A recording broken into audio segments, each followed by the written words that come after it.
I said, "Are you thinking of?" میں نے کہا کیا آپ خودکشی کرنے کا سوچ رہے ہیں؟ تو وہ بولے میں آپ اور میٹ کے ساتھ ایسا کبھی نہیں کروں گا، میٹ ہمارا بیٹا ہے۔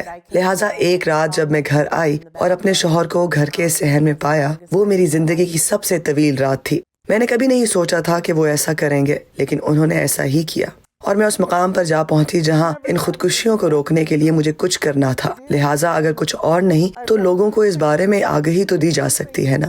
To stop it. So, if nothing else, just to make aware of people.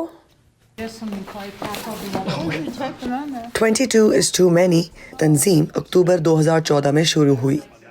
میرے شوہر نے 4 سال ایکٹیو ڈیوٹی جبکہ 7 سال ریزرو فوجی کے طور پر گزارے۔ میں نیوی کی سابق فوجی ہوں۔ میں ہمیشہ خودکشی سے متعلق سابق فوجیوں کے لیے کچھ کرنا چاہتی تھی۔ ہم ہر مہینے کی 22 تاریخ کو دوپہر 12 بجے ایڈیسن اور کلیٹن کی سڑک کے کنارے تک مارچ کر کے جاتے ہیں، اور ہم وہاں 1-800 فون نمبر کے ساتھ 1 گھنٹے کے لیے ٹھہرتے ہیں، لوگوں کو یہ بتانے کے لیے کہ وہ جانتے ہوں کہ مدد دستیاب ہے۔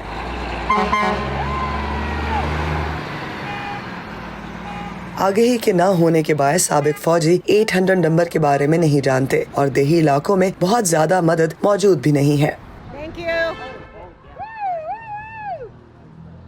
There's another. ایک اور تنظیم ہے جو شروع ہو رہی ہے، اسٹیسی سائفرز اس میں بہت پیش ہے، لہٰذا ہم بھی اس میں مدد کرنے کی کوشش کر رہے ہیں، اور ہمیں اپنے ساتھ بہت سارے لوگ ملے ہیں جو اس کارنر پر کھڑے ہیں، جو ان میٹنگز میں گئے ہیں اور اس میں شامل ہونا چاہتے ہیں۔ یہ پروگرام جس پر ہم کام کر رہے ہیں وہ ایک پائلٹ پروجیکٹ ہے۔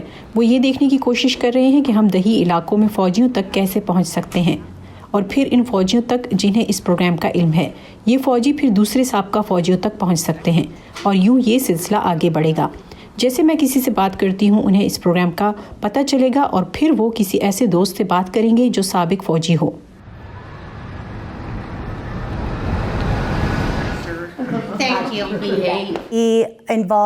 کوئی بھی ایسی تقریب جہاں میری ملاقات سابقہ فوجیوں سے ہو سکتی ہے، میں وہاں جاتی ہوں۔